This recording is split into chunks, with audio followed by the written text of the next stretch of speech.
വ്യഭിചാരം എന്നുള്ളതിനെ കൊണ്ട് ഉദ്ദേശിക്കണം എന്താന്ന് വെച്ച് കഴിഞ്ഞാൽ ഞാൻ നിങ്ങൾ ചർച്ച ചെയ്യാതെ തന്നെ സാധാരണക്കാരായ ആളുകൾക്ക് എനിക്ക് വ്യക്തമാകുന്നില്ല. അറിയാവുന്നതുകൊണ്ടാണ് ഒന്ന് ചോദിക്കുന്നത്. ഒന്ന് അതിന് നമ്മളെ സമയം കൂടുതൽ അത് ലാപ്സാക്കി സമയം കളയാൻ കളയാനും വേണ്ടി നിങ്ങൾ നിങ്ങൾ കളിയല്ലേ. ഇത് ഭയങ്കര ആളുകളെ എറിഞ്ഞു കൊന്നാൽ ഇവിടെ വ്യഭിചാരം ഇല്ലാതാകും എന്ന് പറയുമ്പോ അത് എന്താ എന്താണെന്ന് സംശയം? നാട്ടുകാർക്ക് ആ തിരിയണ്ടേ? തെറ്റ് ലഘൂകരിക്കുന്നിടത്തോളം കാലം എന്ത് ഈ തെറ്റ് ഒരു സ്വാതന്ത്ര്യം ലഘൂകരിക്കണം? നിങ്ങൾ സ്ത്രീകൾക്ക് പറയും. കിട്ടൂല. ഞാൻ ചോദിക്കുന്നത് ഒരാളെ അതിനകത്ത് വ്യഭിചരിച്ച് അതിനെ ഇങ്ങനെ പറയാനും എറിഞ്ഞു കൊന്ന തീരുന്നൊക്കെ പറയാൻ വ്യഭിചാരത്തിനെതിരെ സംസാരിക്കാൻ ഇസ്ലാമിന് ധാർമ്മികമായി എന്ത് അവകാശം എന്നാണ് ഞാൻ ചോദിച്ചത്. എന്തല്ലാത്ത നിങ്ങൾ പറഞ്ഞു. ബലാത്കാരത്തെ അനുവദിച്ചു കൊടുത്ത ഒരു മതത്തിന് വ്യഭിചാരത്തെ കുറിച്ച് പറയാൻ എന്ത് ധാർമ്മിക അവകാശമുള്ളത്?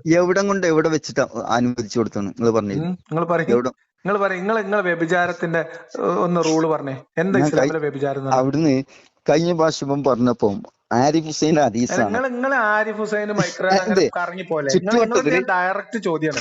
അതുകൊണ്ട് തന്നെ പറഞ്ഞത് ഇന്ന് കാലഘട്ടത്തിൽ ജീവിക്കുന്ന ആളുകളെ ഒരു തിന്മയായി കാണാനും എറിഞ്ഞു കൊന്നാൽ ആ തിന്മ ഇല്ലാതായി പോകും എന്ന് പറയാനും ഇസ്ലാം എന്ന് പറയുന്ന മതത്തിനും മുഹമ്മദിന്റെ പ്രവാചകത്വത്തിൽ ഉണ്ടായി വന്ന ഈ ധാർമ്മിക പദ്ധതിക്കും മാതൃകക്കും എന്ത് ധാർമ്മിക അവകാശമുള്ളത്? അത് എവിടെ ഇല്ലാത്തത്? അല്ല, അത് സെപ്പറേറ്റ് ചെയ്യാം. ഈ വിഷയം നമുക്ക് ഞാൻ വ്യക്തമായിട്ട് ഇൻഷാല്ലാ 2 സബ്ജക്ട് നമ്മൾ മാറ്റി വെച്ചിപ്പോ.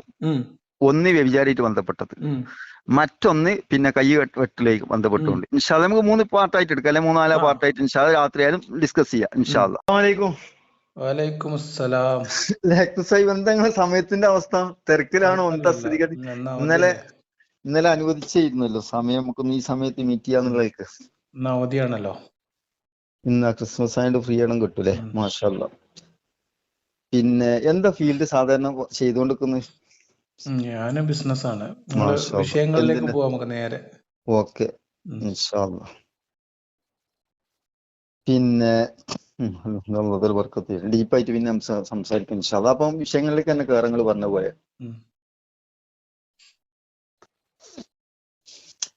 അപ്പൊ ഇൻഷാല്ലാ ഞാൻ ഒരു 3 ഓഫർ എന്നുള്ള നിലക്ക് ഞങ്ങളെ മുമ്പിൽ ഒരു 3 വിഷയം അവതരിപ്പിക്കാതെ, മോശമില്ലാത്ത രീതിയിലുള്ള 3 വിഷയങ്ങളുടെ ടൈറ്റിൽ പറഞ്ഞോളൂ. ഏതാണ് ടോപ്പിക് എടുക്കേണ്ടത് നമുക്ക് തീരുമാനിച്ചിട്ട് ഓരോരോ ടോപ്പിക്ക് സംസാരിക്കാം.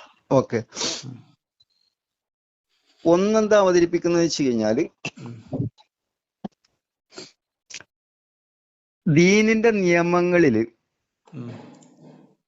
എവിടെയെങ്കിലും ഒരു പാളിച്ച എടുത്തെനിക്ക് കാണിച്ച് വ്യക്തമാക്കി തരാൻ കഴിഞ്ഞാൽ തീർച്ചയായിട്ടും ഇൻഷാല്ലാ ആ വിഷയത്തിൽ ഞാൻ 16 രൂപയ്ക്ക് ഓഫർ ചെയ്യുന്നു ഫസ്റ്റത്തെ ഡോസ്.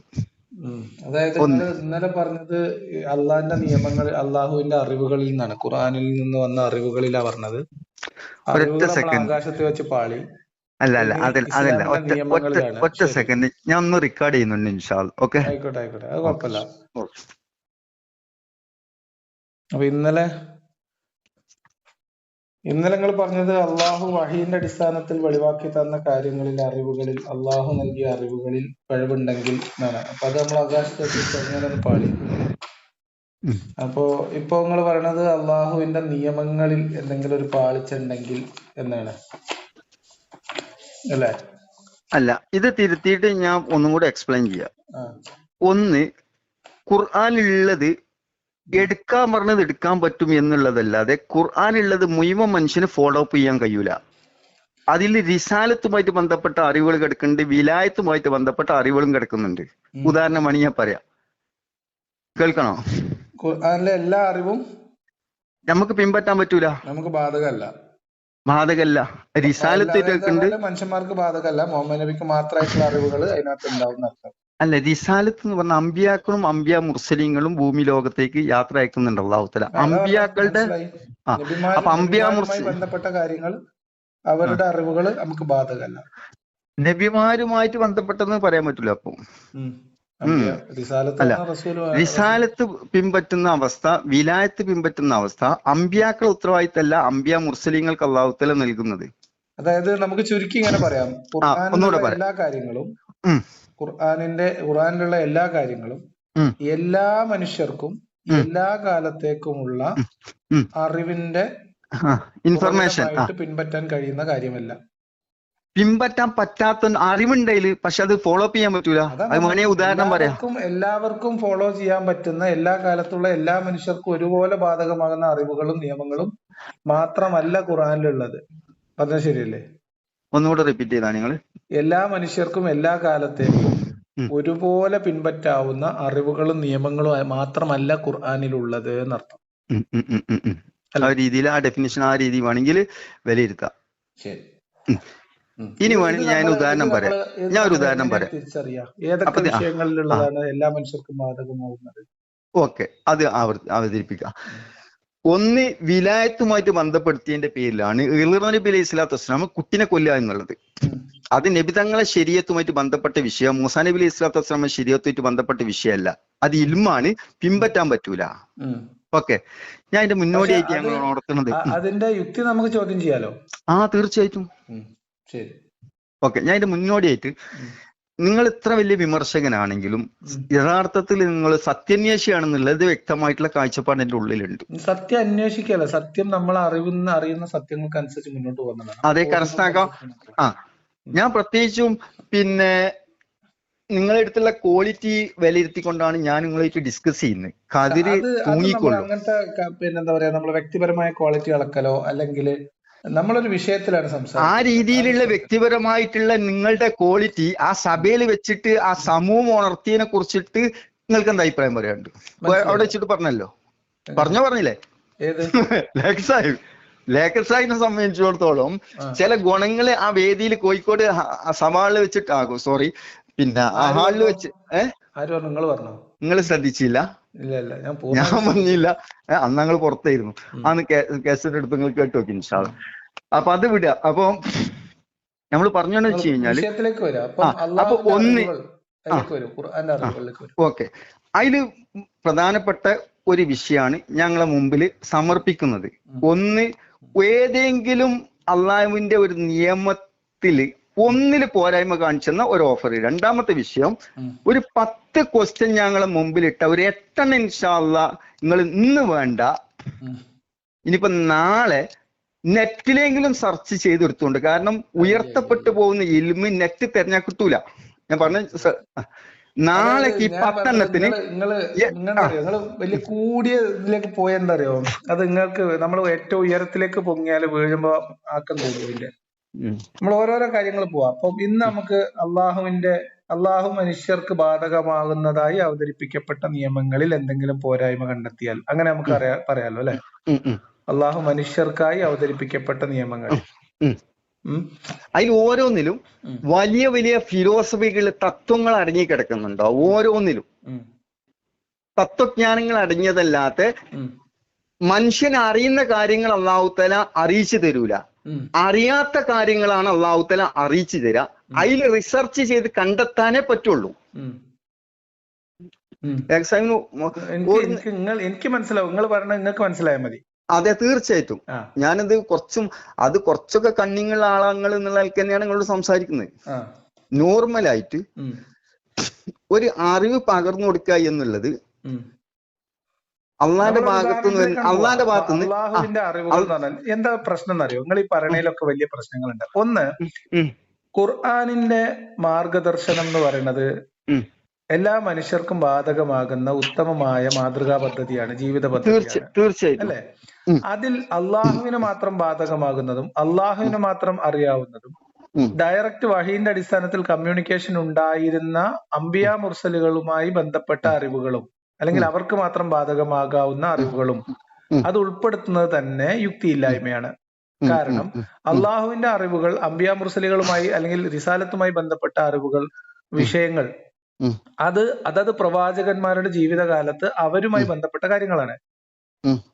അതിനെ ഹിസ്റ്റോറിക്കലായിട്ട് പറഞ്ഞു പോകുക എന്നതിനപ്പുറത്തേക്ക് അത്തരം അറിവുകളുടെ വിശദീകരണങ്ങൾ ഖുർആനിൽ ഉൾപ്പെടുത്തുന്നത് അനാവശ്യമാണ്, അങ്ങനെ പറയാം. അതായത് മുഹമ്മദ് നബിയുമായി ബന്ധപ്പെട്ട ചില കാര്യങ്ങൾ, മുഹമ്മദ് നബിയുടെ വ്യക്തി ജീവിതവുമായി ബന്ധപ്പെട്ട ചില കാര്യങ്ങൾ, അത്തരം കാര്യങ്ങൾ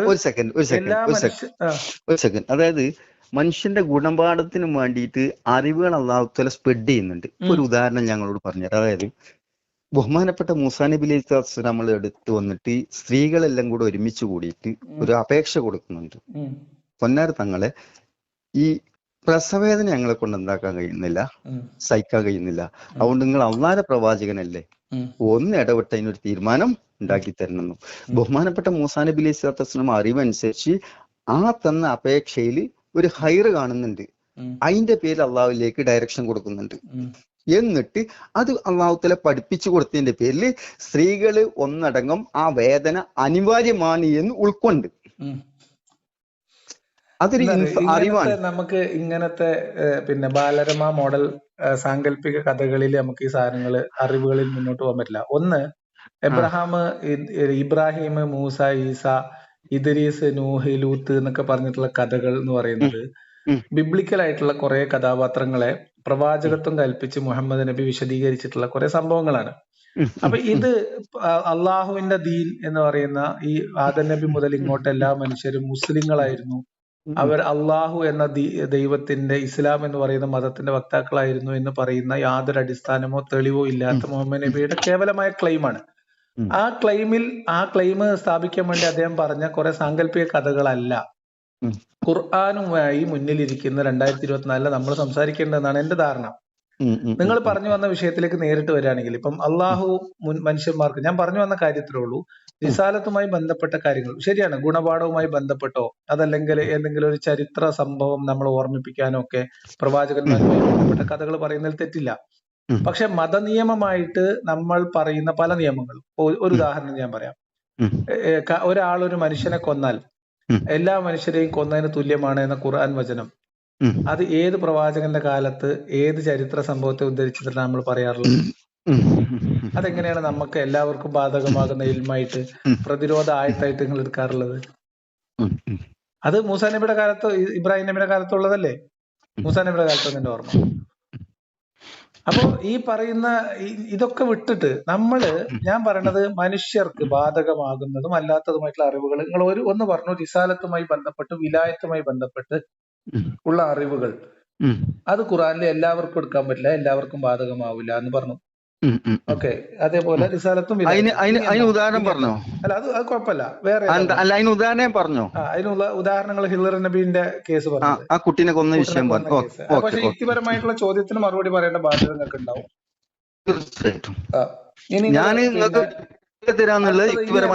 നമുക്ക് ബാധകമാകാത്ത നിയമങ്ങളും അറിവുകൾ ഇനിയുണ്ടാവും. ഇനി രണ്ടാമത്തത്, ഒന്ന് ഗ്രാഹ്യത നിർബന്ധിട്ട്. ഇപ്പൊ ഒരു മൈനസിൽ പറഞ്ഞാല്, നമ്മൾ 10 കൊല്ലം സ്കൂളിൽ പഠിച്ചു, 10 കൊല്ലം മദ്രസ പഠിച്ചു എന്നുള്ളത് സാധാരണ രീതിയിൽ നമ്മൾ പറയും. സ്കൂളിൽ 7 പീരീഡാണ് ഒരു ദിവസം സമയം ചെലവഴിക്കുന്നത്, മദ്രസയിൽ 1 മണിക്കൂർ ചെലവഴിക്കുന്നുള്ളൂ. ഇത് കമ്പയർ ചെയ്യുമ്പോൾ ഒരു കൊല്ലേ ഓന് ഇതിനെ കുറിച്ചുള്ള അറിവുള്ളൂ. അതേ സ്ഥാനത്ത് പഠിക്കേണ്ട ട്രാക്കിൽ കൂടെ പോകുമ്പോഴേ MBBS എത്തുന്നെങ്കിൽ ബഹുമാനപ്പെട്ട സഹാബാക്കൾ പറഞ്ഞ് 13 കൊല്ലം ഈമാൻ പഠിച്ച് സുമ്മ പിന്നെ തഅല്ലമുൽ ഖുർആൻ, പിന്നീടാണ് ഞങ്ങൾ ഖുർആൻ പഠിച്ചത്. അതുകൊണ്ട് ജനറലായിട്ട് നിലനിൽക്കുന്ന ചോദ്യങ്ങളിൽ തന്നെ ഇന്ന് മുസ്ലിം ഉമ്മത്ത് കൺഫ്യൂഷനായി കിടക്കുകയാണ്. അപ്പൊ ഞങ്ങളോട് നോർമലായിട്ട് 1-2 വിഷയമാണ് അർത്ഥം. ഒന്ന്, ഒരു മുസ്ലിം ആവണമെങ്കിലുള്ള യോഗ്യത ഈമാനികമായിട്ട് 6 വിഷയങ്ങളിലോ വിശ്വാസം ദൃഢമാവണം. ഞാൻ നിങ്ങളൊക്കെ മനസ്സിലാക്കി വെച്ചതാ. അതേ സ്ഥാനത്ത് കർമ്മപരമായിട്ട് 5 കാര്യം ചെയ്തെങ്കിലേ മുസ്ലിമാന്ന് അവകാശപ്പെടാൻ പറ്റുള്ളൂ. എനിക്ക് ഉങ്ങൾക്കും അഭിപ്രായ വ്യത്യാസമില്ലാത്ത കാര്യമാണ്. അതിൽ നിസ്കാരം, നോൽബ്, സക്കാത്ത്, ഹജ്ജ് 4 കർമ്മങ്ങളെ കുറിച്ചിട്ട് പറഞ്ഞു തരാനും ചെയ്യാനും ഇന്ന് ഉമ്മത്തിനെ അറിയും. ഈ ഒരു വിഷയം എന്താന്ന് ചോദിച്ചാൽ, ഇതിന്റെ പ്രവർത്തനം എന്താന്ന് ചോദിച്ചു കഴിഞ്ഞാല് ഇന്ന് എത്ര ആൾക്ക് പറഞ്ഞുതരാൻ കഴിയും? നിങ്ങളൊന്ന് പറഞ്ഞു തന്നാൽ. 5 എണ്ണം ചെയ്യണം, 6 എണ്ണം വിശ്വസിക്കണം, അല്ലേ? ഈ 5 പണി എന്താന്ന് മാത്രം പറഞ്ഞു തന്നാൽ മതി. മനസ്സിലായില്ല? ഒരു മുസ്ലിമാണെന്നുള്ളത് നിസ്കാരം, നോൽബ്, സക്കാത്ത്, ഹജ്ജ് 4 എണ്ണേ ആയിട്ടുള്ളൂ. 1 എവിടെ പോയി? 1 വിശ്വാസം. അതിപ്പുറത്ത് പറഞ്ഞു 6 എണ്ണം വിശ്വാസപരമാണ്. അതിപ്പുറത്ത് പറഞ്ഞു പോയി. 1 ഷഹാദത്ത്. എന്താ ഇസ്ലാം കാര്യങ്ങള്? അത് വിശ്വസിച്ച് പറയാ. അതന്നെ. നിങ്ങളെന്താ ഇങ്ങനെ പറയണേ? അതാണ് ഒരു പ്രവൃത്തിയുമാണ്. ഇന്ന് ഉമ്മത്തിന് ബാലപാഠം അറിയില്ല എന്നുള്ള രീതിയിൽ തന്നെ സംസാരിക്കുന്നത്. നിങ്ങൾ അത് നിസ്സാരമായിട്ട് കാണരുത്. ഒന്നാമത്തത്, ഞാൻ ഒരു അറിവിന് എത്ര വില കൊടുത്താലും വില മതിക്കാൻ പറ്റാത്ത രീതിയിലുള്ള നിയമത്താണ് അറിവ് എന്നുള്ളത്. അത് ആ മൂല്യം വെച്ച് തന്നെ സംസാരിക്കണം. കാരണം എന്താണ് ഇസ്ലാം കാര്യം? ഞാൻ അങ്ങേറ്റം നിങ്ങളെ സ്നേഹിക്കണുണ്ട്, ഞങ്ങൾ റെസ്പെക്ട് ചെയ്യുന്നുണ്ട്. ഞാനൊരു നിലക്കും മോശക്കാരൻ. വെറുതെ അനാവശ്യമായിട്ട് ഇങ്ങനെ നമ്മൾ വ്യക്തിപരമായി പറയണ്ട. ഒന്നാമത്തെ ഈമാൻ കാര്യങ്ങളിൽ 1 എന്താണ്? അതിന്റെ പ്രവൃത്തി എന്താന്നുള്ളത് 2 പ്രവൃത്തിയിൽ നിലനിൽക്കുന്നുണ്ട്. ആ 2 പ്രവൃത്തികൾ എനിക്കൊന്ന് എക്സ്പ്ലെയിൻ നിങ്ങൾ ചെയ്ത് പറഞ്ഞു തരാം. തന്നാ ഞാൻ മതി. ആഗ്രഹിക്കാണ്. നമ്മൾ പറഞ്ഞു തന്നിട്ടുള്ളത് ഒന്ന് മനസ്സിൽ ഉറപ്പിച്ച് നാവ് കൊണ്ട് വെളിവാക്കി പറഞ്ഞ് ഈമാൻ ആ, പ്രഖ്യാപിക്കലാണ്. പിന്നെ ഈമാൻ പ്രഖ്യാപിക്കലാണ് ആ, ഒന്നാമത്തെ ഈമാൻ കാര്യം, ഒന്ന് ഇസ്ലാം പിന്നെ കാര്യം. അതാണ് പിന്നെ ഇസ്ലാം കാര്യം. ആ പിന്നെ നിസ്കാരം നിലനിർത്തുക. അല്ലല്ലല്ല, പിന്നെന്താണ്? അവിടെയാണ് വിഷയം. എന്നാ അതിലെ നിങ്ങൾ പറഞ്ഞു. അല്ല അത് ഒന്ന് നോട്ട് ചെയ്ത് ചൊല്ലി ഇൻഷാല്ല എടുക്കാം. ഓക്കെ, അല്ല അവൻ പറഞ്ഞോളെ, അവൻ പറഞ്ഞോളെ. എടുത്തോളി കാരണം എടുത്തോളി ഇത് എടുത്തോളി നിങ്ങളെ കുട്ടികളെ എടുത്തോളി പഠിപ്പിച്ചു തരാ. കൊടുക്കാത്തതിന് പിന്നെ അല്ല നമ്മളെ കുറ്റം പറഞ്ഞിട്ട് കാര്യമില്ലല്ലോ. അല്ലല്ല, തരാം, ഞാൻ ഇട്ടുതരാം ഇൻഷാല്ല. അല്ല നിങ്ങൾ ഫുള്ള് ക്ലാസ് ഞാൻ ഇട്ടുണ്ടാകും. തരാം. കുട്ടികളെ പഠിപ്പിച്ചു ഞാന് കൊടുക്കാത്ത കാര്യം നിങ്ങളിപ്പോ ആ, ഏത് കാലഘട്ടത്തിൽ പഠിക്കുന്ന മുസ്ലിം കുട്ടികളോട് ചോദിച്ചാലും ഈമാൻ കാര്യങ്ങളിൽ ഒന്ന് അള്ളാഹുവിൽ വിശ്വസിക്കാണ്, ഇസ്ലാം കാര്യങ്ങളിൽ ഒന്ന് അള്ളാഹു അല്ലാതെ മറ്റാരാധ്യനില്ലെന്നും മുഹമ്മദ് നബി അള്ളാഹു. ഒന്ന് വിശ്വാസാണ്, മറ്റത് അത് കർമ്മാണ്. പ്രഖ്യാപനമാണ്. ഈമാൻ കാര്യങ്ങളുടെ പ്രഖ്യാപനമാണ് ഇസ്ലാം കാര്യങ്ങളിൽ ഒന്നാമത്തത്. എന്താ നിങ്ങൾ ഈ പറയണേ? വേറെ എന്താണെന്ന് നിങ്ങൾ പറയേ. ഇന്ന് മുസ്ലിങ്ങളെ ജീവിതത്തിൽ ആ പ്രവർത്തനം ഉണ്ടോ അല്ലേ അത് എന്നുള്ളതാണ് നിങ്ങൾ പറയേ. നോർമലായിട്ട് നോക്കണ്ടേ. നിങ്ങൾ എന്താണ് പറയും? ഒന്ന് നാവ് കൊണ്ട് വെളിപ്പെടുത്തി പറയണം. അതന്നെയല്ലേ ഇപ്പൊ ഈ പ്രഖ്യാപനം എന്ന് പറഞ്ഞാ. പിന്നെന്താ ഒന്നാമത്തെ വിഷയം. ആ അത് എങ്ങനെ പറയണം? എങ്ങനെ പറയണം? അള്ളാനെ കൊണ്ടല്ലാതെ കാര്യം നടക്കൂല. ബഹുമാനപ്പെട്ട റസൂലുള്ളാഹി മനസ്സിൽ സ്വല്ലല്ലാഹു തങ്ങൾ ഉറപ്പിച്ച് കൂടി നാവ് അല്ലാതെ കൊണ്ട് വെളിവാക്കി പറയണം. മനസ്സിൽ ഉറപ്പിച്ച് നാവ് കൊണ്ട് വെളിവാക്കി പറയണം. തന്നെയല്ലേ ഒന്ന് ഈമാൻ കാര്യങ്ങൾ അതിന്റെ പറഞ്ഞത്, ഒരു ഇസ്ലാം പാർട്ട് കാര്യങ്ങൾ പറഞ്ഞത്. ഒരു പാർട്ട്. രണ്ടാമത്തത് രണ്ടാമത്തെ പിന്നെ എന്തിനാ ഈ ഒളിപ്പിച്ചു വെച്ചിരിക്കണ? കുട്ടികളെ പഠിപ്പിച്ചു കൊടുക്കാത്ത എന്താ? ഈ രണ്ടാമത്തെ പാർട്ടാണ് ഓന്റെ ഏത് മേഖല ടച്ച് ചെയ്താലും ശരി, അതിൽ കൂടെ ബഹുമാനപ്പെട്ട റസൂലുള്ളാഹി സ്വല്ലല്ലാഹു തങ്ങളുടെ ജീവിതത്തിനെ വെളിയിലേക്ക് പ്രകടമാക്കണം. അത് കഴിയൂലേ. മുഹമ്മദ് കഴിയാത്ത നബിയുടെ ജീവിതത്തെ അപ്പാടെ ജീവിതത്തിൽ പകർത്താൻ പറ്റൂല എന്ന് അത് നിങ്ങൾക്ക് നമുക്ക് ചർച്ച ചെയ്യാം. അത് നമുക്ക് ചർച്ച ഖുർആനികമായ ചെയ്യാം. അറിവിന്റെ, ഞാൻ പറഞ്ഞുതരാം, ഖുർആനികമായ അറിവിന്റെ പരിമിതി പറയുന്നിടത്ത് റിസാലത്തുമായി ബന്ധപ്പെട്ട പ്രവാചകന്റെ പ്രവർത്തികളും റിസാലത്തുമായി ബന്ധപ്പെട്ട് അള്ളാഹു പ്രത്യേകമായി അനുവദിച്ചു കൊടുത്ത കാര്യങ്ങളൊന്നും ജീവിതത്തിൽ പകർത്താൻ കഴിയില്ല, പ്രകടിപ്പിക്കാൻ കഴിയില്ല. അത് ചെയ്യാൻ പറഞ്ഞ ചെയ്യാൻ പറ്റാത്തതുണ്ട്. അത് വേറെ വിഷയം. അത് വ്യക്തമാക്കിയാണല്ലോ. പിന്നെ അത് നമ്മൾ അത് അതില് സമയം ഞാൻ ലേഖസായി ഞാൻ പറഞ്ഞുകൊണ്ടേന്ന് വെച്ച് കഴിഞ്ഞാല് വളരെ നോർമൽ ആയിട്ടുള്ള ചില ഇൽമ് നമ്മുടെ കയ്യിലുണ്ട് എന്നുള്ളത്. അല്ലാതെ ഞാൻ പറയണത് നിങ്ങൾ ഈ പറയണ ഇസ്ലാം കാര്യങ്ങൾക്ക് പുതിയ ഡെഫിനിഷൻ നിങ്ങൾ എവിടുന്ന കൊടുക്കണത്? പുതിയതല്ല, പഴയത് ഉണർത്തുകയാണ്. എന്താണ് പറയും? ഇനി ഈസാ നബി ഇസ്ലാം വന്നാലും പഴയത് ഉണർത്തിച്ചുള്ളൂ, പുതിയത് കൊണ്ടുവരില്ല. ഇത് ഞാൻ ചോദിക്കുന്നത്, ഇതെന്താണ് നിങ്ങൾ കുട്ടികൾക്ക് ഈമാൻ കാര്യങ്ങളുടെ കൂടെ എഴുതി കൊടുക്കാത്തത്? ആ മനുഷ്യന്റെ നാവിന്ന് ഒരു കളവോ ഓന്റെ കച്ചവടത്തില് കളങ്കോ ഒരു രീതിയിലുള്ള ന്യൂനത ഇല്ലാത്ത രീതിയിൽ ഓൻ പെർഫെക്റ്റ് ആവണം. ഏതുപോലെ ഏതൊരു മനുഷ്യന് ഭൂമിയിൽ സ്വർഗം കിട്ടി ഓനെ നാളെ ആഖിറത്തിലും സ്വർഗം കിട്ടുള്ളൂ. ആരുടെ ജീവിതം ഭൂമിയിൽ പരാജയപ്പെട്ടോ ഓൻ നാളെ ആഖിറത്തിലും നരകാണ്. 2 ലോകത്തേക്കുള്ള വിജയത്തിനുള്ള നിദാനമായിട്ടാണ് ദീൻ എന്നുള്ള അനുഗ്രഹം അല്ലാഹു തആല നൽകുന്നത്. അതുകൊണ്ട് ഇവിടെ പൊട്ടി അവിടെയും പൊട്ടും. എവിടെ പൊട്ടും? അല്ല ഇതൊക്കെ ഞാൻ പറഞ്ഞത്, ഇതൊക്കെ വിശ്വാസവുമായി ബന്ധപ്പെട്ട് ഗൈബായിട്ടുള്ള കർമ്മമായിട്ട് വന്ന വിശ്വാസമാണ്. വിശ്വാസമല്ല, കർമ്മ ചർച്ച ചെയ്യണേ. ഒരാളാണ്. അല്ല, കർമ്മത്തിനെ കുറിച്ചിട്ടാ ചർച്ച ചെയ്യുന്നത്, വിശ്വാസം ടച്ച് ചെയ്തിട്ടല്ല. കർമ്മം എന്ന് പറയുന്നത് ഗൈബായ ഒരു കാര്യത്തിൽ നിന്നുകൊണ്ടുള്ള നിങ്ങളുടെ വാദഗതികളാണ്. ഞാൻ പറയുന്നത് നമ്മള് സാധാരണ മനുഷ്യന് ബോധ്യമാവുന്ന അറിവുകളിലേക്കും നിയമങ്ങളിലേക്കും വരണം. ഞാൻ അങ്ങോട്ട് പിന്നെ ഒരു കാരണവശാലും വന്നാലേ നമുക്ക് സംസാരിക്കാൻ പറ്റൂ. അല്ലാതെ ഇത് ഈ കാര്യങ്ങളിൽ വിശ്വസിക്കാത്ത, ഞാൻ പറയാം. അതായത് ഈ ഖുർആൻ എന്ന് പറയുന്ന ഗ്രന്ഥം ദൈവികമായ അവസ്ഥയിൽ രൂപപ്പെട്ട ഒരു ഗ്രന്ഥമാണ്, അല്ലെങ്കിൽ ദൈവികമായ വെളിപാടുകളുടെ അടിസ്ഥാനത്തിൽ ഉണ്ടായ ഒരു ഗ്രന്ഥമാണെന്ന് വിശ്വസിക്കാത്ത ആളാണ് ഞാൻ. മനസ്സിലായോ? ആ ആളുടെ അടുത്ത് നിങ്ങൾ അള്ളാഹുവും മുഹമ്മദും തമ്മിലുള്ള ബന്ധവും പരലോകത്തെ സ്വർഗത്തെ കുറിച്ചും നരകത്തെ കുറിച്ചും എന്നോട് പറഞ്ഞിട്ട് യാതൊരു കാര്യമില്ല. ഞാൻ ഇതിനെ അനലൈസ് ചെയ്യുന്നത് ആ ഒരു അനലൈസേഷൻ കഴിഞ്ഞതാണ്. അതായത് അതുമായി ബന്ധപ്പെട്ട് ഇത് ദൈവികമാണോ അല്ലേ എന്നുള്ള പരിശോധന എന്റേതായ രീതിയിൽ നടത്തുകയും അതിൽ പരാജയപ്പെടുകയും ചെയ്ത ഗ്രന്ഥമാണ് ഖുർആൻ. ഇസ്ലാം എന്ന് പറയുന്ന മതം എന്ന് പറയുന്നത് മുഹമ്മദ് നബി എന്ന് പറയുന്ന ഒരു ഗോത്രകാല മനുഷ്യന്റെ, ഒരു ഗോത്ര നേതാവിന്റെ, അവിടുത്തെ രാഷ്ട്രീയ സംവിധാനത്തിൽ ഉരുത്തിരിഞ്ഞു വന്ന ഒരു സാമൂഹ്യ രാഷ്ട്രീയ നിയമമാണ്. അതിന് അദ്ദേഹം ഉപയോഗിച്ച ഒരു ടൂളാണ്. ഇപ്പൊ ഇന്ന് നമ്മുടെ നാട്ടിലെ സംഘപരിവാറൊക്കെ ജയ് ശ്രീറാം ഉപയോഗിക്കുന്നത് പോലെ ഉപയോഗിച്ച ഒരു സ്ലോഗൻ മാത്രമാണ് അല്ലാഹു അക്ബർ. അതല്ലാത്ത വേറൊന്നും അല്ല എന്ന് പൂർണ്ണ ബോധ്യമുള്ള ആളും അതിന് നമ്മൾ ഇതിൽ കൊടുത്തിട്ടുള്ള മനുഷ്യർക്ക് എല്ലാവർക്കും ഉത്തമമായ വേദഗ്രന്ഥം, ഉത്തമമായ ജീവിത പദ്ധതി എന്ന രീതിയിൽ ഉത്തമമായ മാതൃക എന്ന് പറയുന്ന പ്രവാചകന്റെ ചര്യയും ജീവിതവും അദ്ദേഹം പറഞ്ഞിട്ടുള്ള അറിവുകളും ഖുർആനിലൂടെ മനുഷ്യർക്ക് സ്വീകരിക്കേണ്ട അറിവുകളും നിയമങ്ങളും എല്ലാം കൂടെ പരിശോധിക്കുമ്പോൾ ഇത് ആ കാലഘട്ടത്തിലെ ഈ പറഞ്ഞ രീതിയിലുള്ള ഒരു സംഭവമായിട്ട് മാത്രമേ മനസ്സിലാവുന്നുള്ളൂ.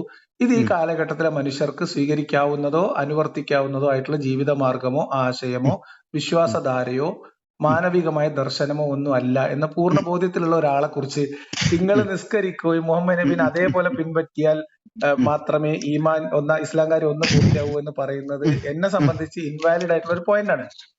എല്ലാ മനുഷ്യർക്കും ബോധ്യപ്പെടുന്ന, എല്ലാ മനുഷ്യരോടും പറയാവുന്ന, എല്ലാ മനുഷ്യർക്കും ബാധകമാവുന്ന കാര്യങ്ങളെ കുറിച്ച് പറയൂ.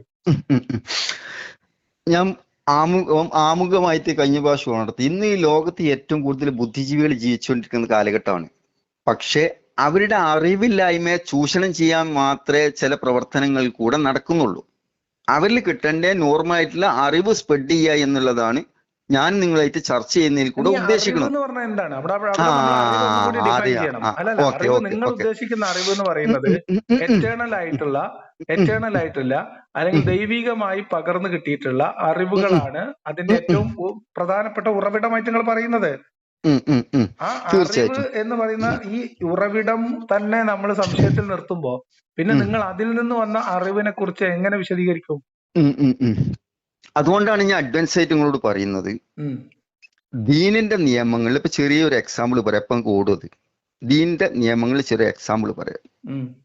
ഒന്ന്, ഒരു കുടുംബജീവിതം പരിപൂർണമായിട്ട് സ്വർഗീയമായിട്ടുള്ള അവസ്ഥയിൽ ആയിത്തീരണമെങ്കിൽ അത് എങ്ങനെ നീങ്ങണം എന്ന് അള്ളാഹു തആല പറഞ്ഞെന്ന കാര്യം അറിയാത്തവനെ സംബന്ധിച്ചിടത്തോളം അതിൽ ഓൻ അറിവില്ല. ഈ 3 കാര്യങ്ങൾ ഒരു മനുഷ്യനെ വൈകേടിലേക്ക് കൊണ്ടുപോകും. ഒന്ന് ജഹാലത്ത്, ഒന്ന് ഒഴിവ് സമയം, 3 ചുറ്റുപാട്. ഈ 3 സംഗതി ഒരു മനുഷ്യനെ നാശത്തിലേക്ക് കൊണ്ടുവരിക. അതിൽ ഏറ്റവും പ്രധാനപ്പെട്ട ഒരു വിഷയമാണ് അറിവില്ലായ്മ എന്നുള്ളത്. ഞാൻ കൂടുതലായിട്ട് തെരീക്കൊക്കെ തന്ത, ഹക്കീക്കൊക്കെ തന്ത, മാരിഫത്ത് എന്താ, ഇതൊന്നും ഞാൻ ചർച്ച ചെയ്യണില്ല. ഒക്കെ ഞാനും കൂടെ കയറിപ്പോയി കഴിഞ്ഞാൽ അങ്ങോട്ട് ഇറങ്ങാൻ ബുദ്ധിമുട്ടാവും. അതൊന്ന് ലഘൂകരിച്ച് ഒരു കുടുംബ ജീവിതത്തിൽ ഡിപ്പെൻഡ് ചെയ്യേണ്ടത് എങ്ങനെയാന്നുള്ള വിഷയം എടുത്തിട്ട് കഴിഞ്ഞാൽ ജനങ്ങൾക്ക് അത് ഉപകാരപ്പെടുമല്ലോ.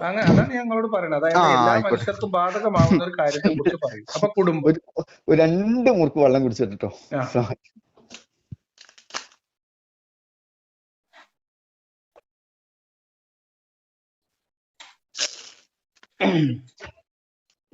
ഇപ്പൊ ഒരു കുടുംബജീവിതത്തിൽ ഉദാഹരണം പറയാം.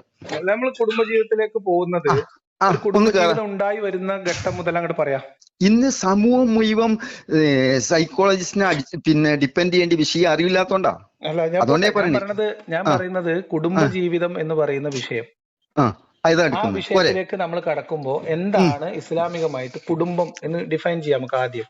ഓക്കെ, അപ്പം അതിന്റെ കൈകാര്യം ചെയ്ത് രൂപം ഉണർത്താം ആദ്യം. ഒന്ന്, നമ്മളെ സംബന്ധിച്ചിടത്തോളം എല്ലാ സൗകര്യങ്ങളും നിലവിലുണ്ട്. സമ്പത്തിന് സമ്പത്ത്, വിദ്യാഭ്യാസത്തിന് വിദ്യാഭ്യാസം, എല്ലാം ഉള്ളതോടുകൂടെ നമ്മൾ ഡിസൈൻ ചെയ്യണം. ഒരു കൊണ്ടുപോയതായിട്ടുള്ള ഒരു എക്സാമ്പിൾ എടുത്തു തരാം. 4 ഭാര്യമാരുള്ള സഹബാക്കൾ ഉണ്ടായിരുന്നു. അതിൽ 90 മക്കളുള്ള ഉണ്ടായിരുന്നു. ഇങ്ങനെയൊക്കെ ആയിട്ടും ഈ ഭാര്യമാര് ഇവരെട്ടെറിഞ്ഞു ഒഴിവാക്കി പോവാതെ ഇവരെ കൂട്ടത്തില് 100% പോകാം. അതാണ് കുടുംബജീവിതം എടുക്കുന്നത്. റെഡിയാക്കി വെച്ചോളി. ഒന്നുകൂടെ തരാം. ഒന്നുകൂടെ നോട്ട് ചെയ്തോളി, ഒന്നും കൂടെ ആഡ് ചെയ്തോളി. അഥവാ ഞാൻ ഇതിൽ പരാജയപ്പെട്ടാല് 1,00,000 ഉറുപ്പ്യ കൊണ്ടുവരും, ഉള്ള സ്ഥലത്ത് കൊണ്ടുവരും, അല്ലെങ്കിൽ ഗൂഗിൾ പേ ഇടും. ഞാൻ ഒരു 10 ചോദ്യം ചെയ്യാം. 8 എണ്ണത്തിന് നിങ്ങൾ ആൻസർ തരാണെങ്കിൽ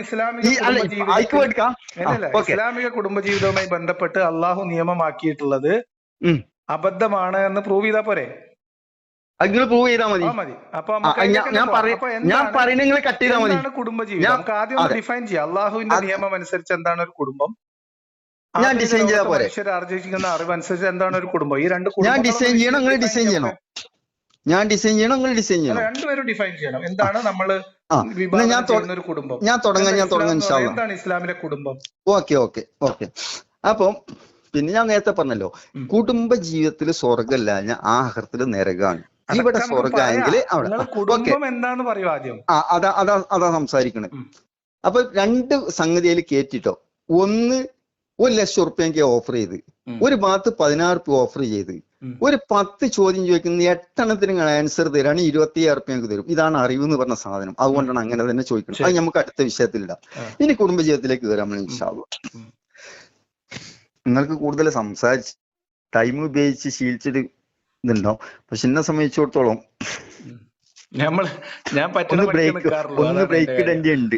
ഞാൻ ഇപ്പം പറ്റണ തന്നെ പണിക്ക് ഏകദേശം അരക്കുപ്പി നിൽക്കാറുള്ളൂ വെള്ളം പറയാം. കുടിച്ച് നമ്മള് പറ്റണ പണിക്ക് നിക്കോളൂ, പറ്റാത്ത പണിക്ക് അല്ല നമ്മൾ നിൽക്കൂല. പറ്റത്തല്ല അത്. പ്രത്യേകിച്ചും പിന്നെ സംസാരം കൊണ്ടേ നല്ല ഊർജ്ജം വേണ്ട ഒരു സംഗതിയാണത്, ചില്ലറ അതെ സംഗതി അല്ല. അതെ. നല്ല ഊർജ്ജം വരും, കാണുന്നവർക്ക് അതൊന്നുമില്ല. ആ മാത്രമല്ല തലച്ചോറ് അരക്കുപ്പി നല്ലോണം വർക്ക് ചെയ്യണം സംസാരിക്കുമ്പോഴേ, വർക്ക് അപ്പൊ നല്ല എനർജി പോകും. ഇതൊക്കെ പിന്നെ ശാസ്ത്രീയമായ അറിവാണ്. ആയിക്കോട്ടെ, പിന്നെ പറയൂ. പിന്നെ ഗണ്ണിക്കാണ്. അതായത് ഉം, തലച്ചോറ് കൊണ്ട് ആലോചിക്കാൻ മെനക്കെട്ടാല് വിവരണ്ടാവില്ല.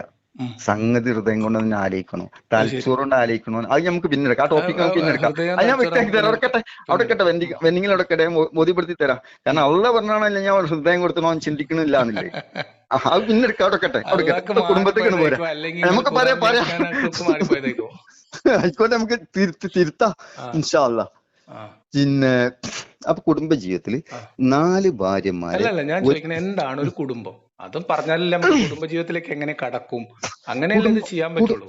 കുടുംബം എന്ന് പറഞ്ഞു കഴിഞ്ഞാല് അള്ളാഹു തആല പറയുന്നുണ്ട്, ഉം. മുഴുവൻ മനുഷ്യരുടെ കുടുംബക്കാരാണ്.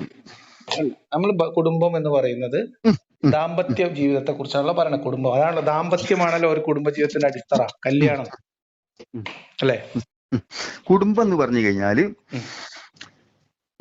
അതിന് വ്യാഖ്യാനം വരുമ്പോ വ്യാഖ്യാനമല്ല, ഏറ്റവും ഡെഫിനിഷൻ, നിർവചനം. നിർവചനം, അതിന് ഏറ്റവും പ്രാമുഖ്യം കൊടുക്കുന്നത് ഒന്ന് ഉമ്മാക്കാണ്. എന്താണ് കുടുംബം? അത് പറഞ്ഞാലല്ലേ അപ്പൊ ബാക്കിയൊക്കെ നമുക്ക് ചെയ്യാൻ പറ്റുള്ളൂ. കുടുംബം എന്നുള്ളതിൽ കൂടെ ഉം. ഏതെല്ലാം കൂട്ടി ഉറപ്പിക്കാൻ കഴിയുന്നുണ്ടോ അതൊക്കെ കുടുംബമായിട്ട് ചിത്രീകരിക്കാം. അല്ല, നമ്മൾ അത് രക്തബന്ധത്തിന് ആവശ്യമല്ല. അല്ലല്ല, ഞാൻ പറഞ്ഞ ഞാൻ ചോദിക്കുന്നത് രക്തബന്ധത്തിൽ കുടുംബമല്ല. കുടുംബം എന്ന് പറഞ്ഞാൽ നമ്മൾ അതെ അടിസ്ഥാനപരമായിട്ട് നിങ്ങൾക്ക് അതെ പറഞ്ഞ ലേഖസായി രക്തബന്ധത്തിന് അള്ളാന്റെ അടുത്ത് കുടുംബസ്ഥാനല്ല. വേണമെങ്കിൽ കേട്ടോളി പറഞ്ഞുതരാം. ബഹുമാനപ്പെട്ട ഇബ്രാഹിം നബി സ്വല്ലല്ലാഹു അലൈഹി വസല്ലം കുടുംബം എന്താണെന്ന് കണ്ടോ, ചോദിച്ചത്. അത് കുടുംബ ആയി നീട്ടി പറഞ്ഞു പോകുമ്പോ അതിന്റെ സ്ട്രക്ചർ ഓൾറെഡി, എന്താണ് അതിന്റെ സ്ട്രക്ചർ നിങ്ങൾ മുന്നിലുണ്ടല്ലോ. പിന്നെ ചോദ്യം ചെയ്യാൻ മെനക്കെടരുതല്ലോ. അത് നിങ്ങൾ അങ്ങനെ ചോദിക്കുമ്പോൾ ഞാൻ വിശാലമായിട്ട് ഉത്തരം പറയേണ്ടി വരും. നൂഹ് അലൈഹി സ്വലാത്തു വസ്സലാമ് മകൻ മുങ്ങി ജീവൻ പോകുന്ന സമയത്ത് അള്ളാഹു തആല പറഞ്ഞ് വിട്ടാളത് എന്റെ കുടുംബമല്ല. കണ്ടോ, രക്തത്തിന് അവിടെ കുടുംബബന്ധത്തിന്റെ സ്ഥാനം വരുന്നില്ല. അത് പിന്നെ പറയാം.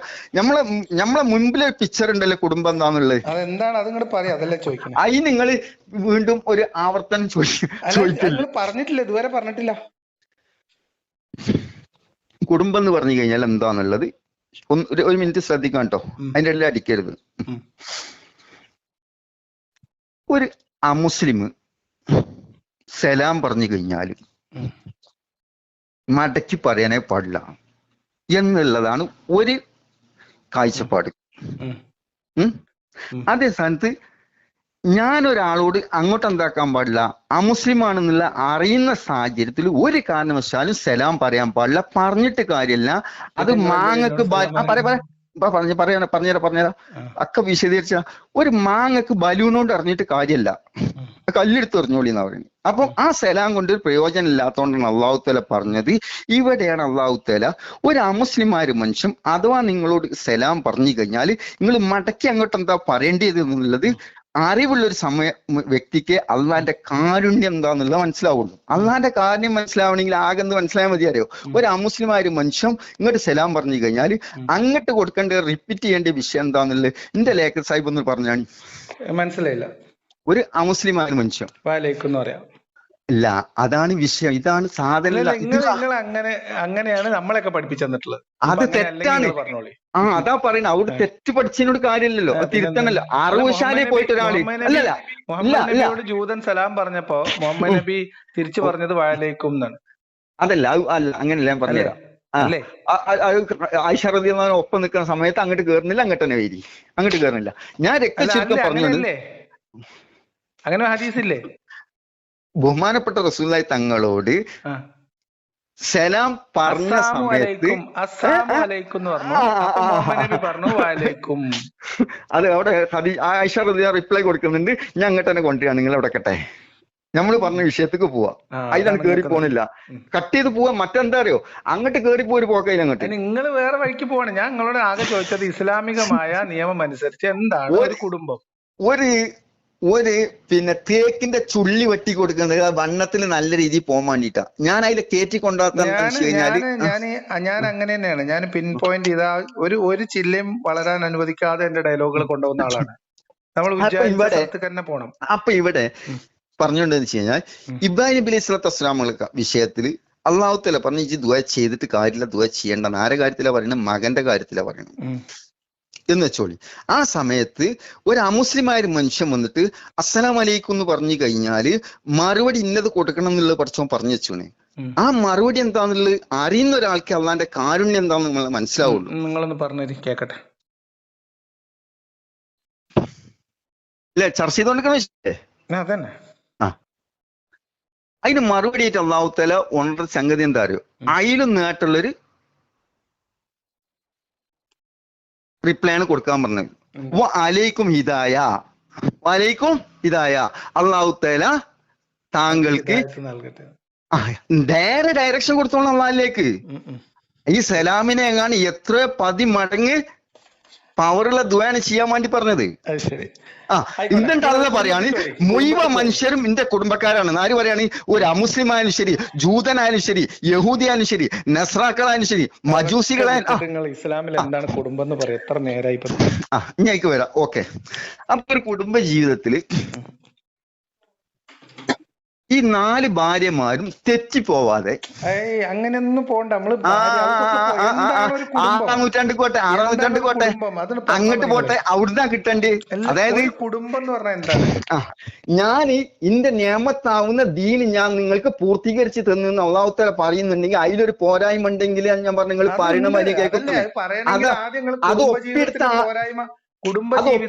ആളുകളെ നിയമത്തിന്റെ പോരായ്മകളോട് പറയണമെങ്കിൽ എന്താണ് കുടുംബം എന്ന് നിങ്ങൾ ഡിഫൈൻ ചെയ്യണ്ടേ? അത് പറയുന്നത് അത് ഡിസൈൻ ചെയ്യണേ നിങ്ങൾ നിർവചിക്കും. നിങ്ങൾ നിർവചിച്ചോളി. അല്ല, ഇസ്ലാമികമായ ഒരു കാര്യം, ഇസ്ലാമിന്റെ നിയമം നിങ്ങൾ പറഞ്ഞാലല്ലേ പൂർത്തിയാവുള്ളൂ. ഞങ്ങൾ ഇടയിൽ കട്ട് ചെയ്യല്ലേ? അല്ലെ നിങ്ങൾ പറഞ്ഞോളൂ, ഞാൻ ഫുള്ള് കേൾക്കാം. അല്ലല്ല, നിങ്ങളാണ് എനിക്ക് സമയം അനുവദിക്കണം. എന്താണ് കുടുംബം എന്ന് പറയുന്നത്? ഞാൻ പറയുന്നതില് 9 ഭാര്യമാർ എന്ന് പറഞ്ഞിട്ട് കാര്യമില്ലല്ലോ. അല്ല, നിങ്ങൾ പിന്നെ കട്ട് ചെയ്യരുത്. എന്നിട്ട് പോരായ്മ നിങ്ങൾ പറഞ്ഞോളൂ, ഞാൻ കേൾക്കാം. റെഡി? പറഞ്ഞോളി. വിഷയം അങ്ങനെയൊക്കെ ഉണ്ടാവും, അതുകൊണ്ട് പ്രത്യേകിച്ച് കുടുംബ ജീവിതത്തില് ഒന്ന് ഞങ്ങളോട് പറഞ്ഞ് സ്വർഗം ഭൂമിയിൽ കുടുംബജീവിതത്തിൽ കിട്ടിയെങ്കിൽ ആഹ്റും സ്വർഗം കിട്ടുള്ളൂ. ഇവിടെ തന്നെ അവിടെയും പോകും. അതുകൊണ്ട് ഇവിടെ എങ്ങനെ പോകണം എന്നുള്ളത് പറഞ്ഞെന്ന വിഷയത്തിലാണ് നമ്മൾ ചർച്ച ചെയ്തുകൊണ്ടിരിക്കുന്നത്. രണ്ടാമത്തെ വിഷയം എന്ന് വെച്ച് കഴിഞ്ഞാൽ 25 മക്കളുണ്ടെങ്കിലും അവിടെ ദീന്റെ നിയമം അനുസരിച്ച് പോയിട്ടുണ്ടെങ്കിൽ തീർത്തും ഒരു മക്കളും തെന്നിപ്പോവില്ല. അഥവാ അവിടെ ദീനല്ലാത്ത മറ്റെന്ത് കൊണ്ട് കയറ്റിയിട്ടും ശരി ആ കുടുംബം പൊട്ടാത്തത് ഭൂമിയിൽ ഉണ്ടാവില്ല. അടിസ്ഥാനം. ഇനി അതിന്റെ രൂപം പറഞ്ഞുതരാം, കേക്കണോ? ചെറിയ കറുപ്പുണ്ട് കേട്ടോ, ശരിയായിക്കോളൂ. സാധാരണ ലെഫ്റ്റ് സൈഡിൽ കൂടെ ഡ്രൈവ് ചെയ്ത് പോകുന്ന ഒരാളെ സംബന്ധിച്ചിടത്തോളം അതിനെക്കുറിച്ച് അറിവില്ലെങ്കിൽ റോങ് സൈഡിൽ പോയി അതോടുകൂടി ആള് കാര്യമാവും. ഈ ഒരു ദുരാവസ്ഥ വരരുത് എന്നുള്ളതിന്റെ അടിസ്ഥാനത്തിലാണ് ഓരോ മേഖലയും ടച്ച് ചെയ്യാതെ അല്ലാഹു തആല പോകുന്നില്ല.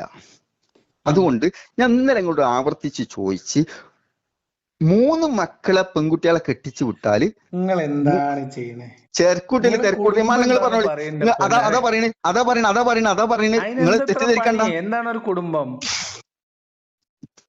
ഈ കുടുംബത്തിലെ വ്യവസ്ഥാപിതമായിട്ട് തയ്യാറാക്കിയ രൂപം കുടുംബ ജീവിതത്തില് ഒരു 1-2 വിഷയം കൊണ്ട് പൂർത്തിയാക്കി മുമ്പോട്ട് കൊണ്ടുപോകാൻ പറ്റുന്ന സംഗതിക്കല്ല. ഞാൻ ഡിസൈൻ ചെയ്ത് പറയാം. എന്താണ് ഒരു കുടുംബം എന്ന് ആദ്യം പറയണം. എങ്ങനെയാണ് ഒരു കുടുംബം രൂപപ്പെടുന്നതെന്ന് അതിന്റെ സ്റ്റെപ്പ് ബൈ സ്റ്റെപ്പ് പറയണം.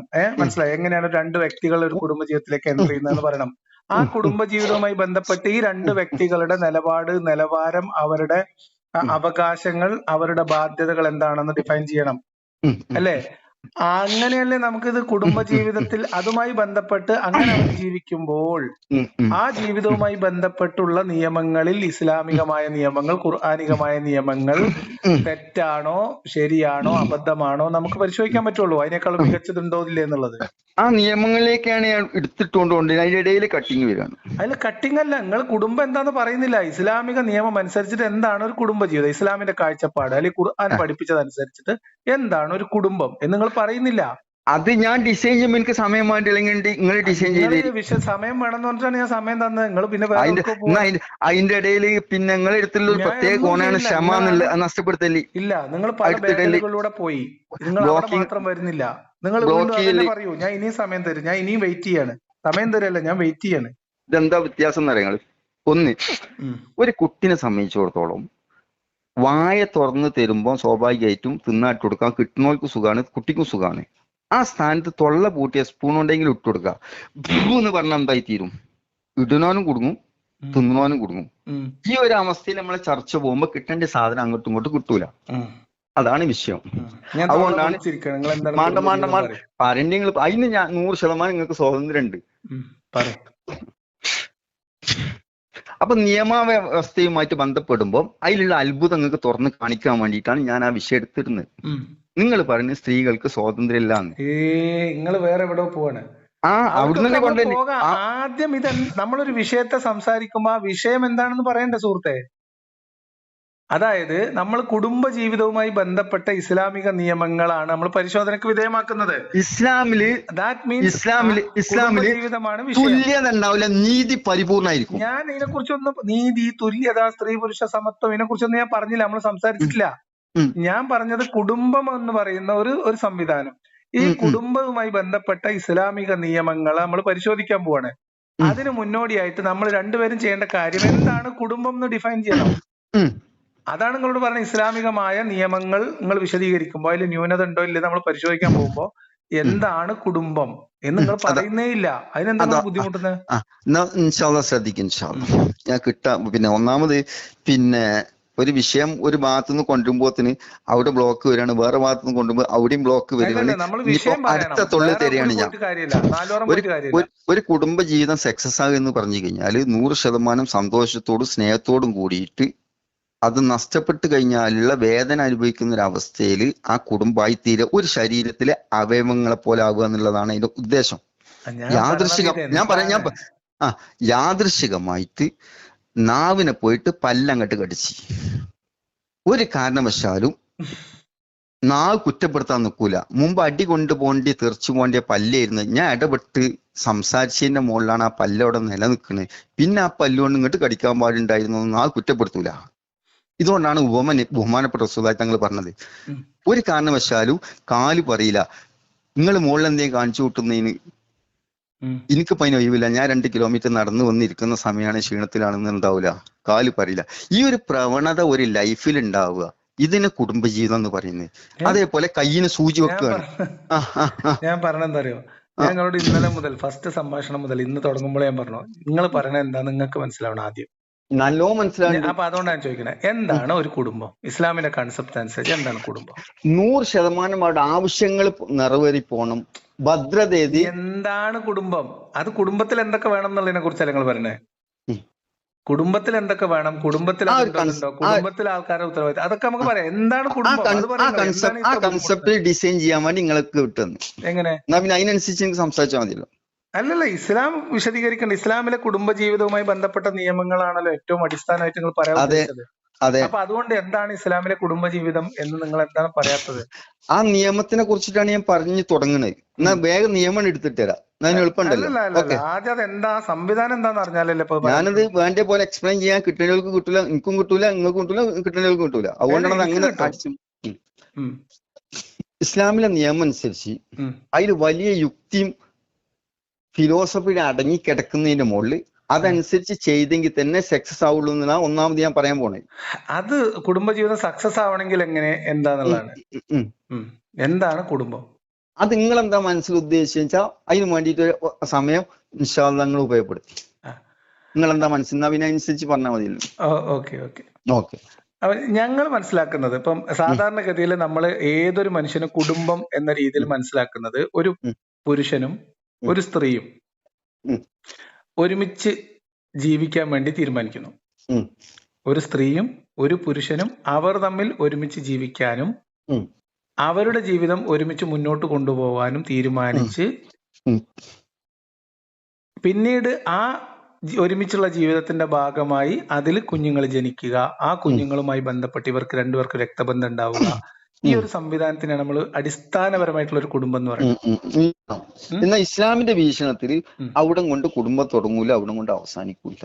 ഇസ്ലാമിന്റെ കുടുംബത്തിൽ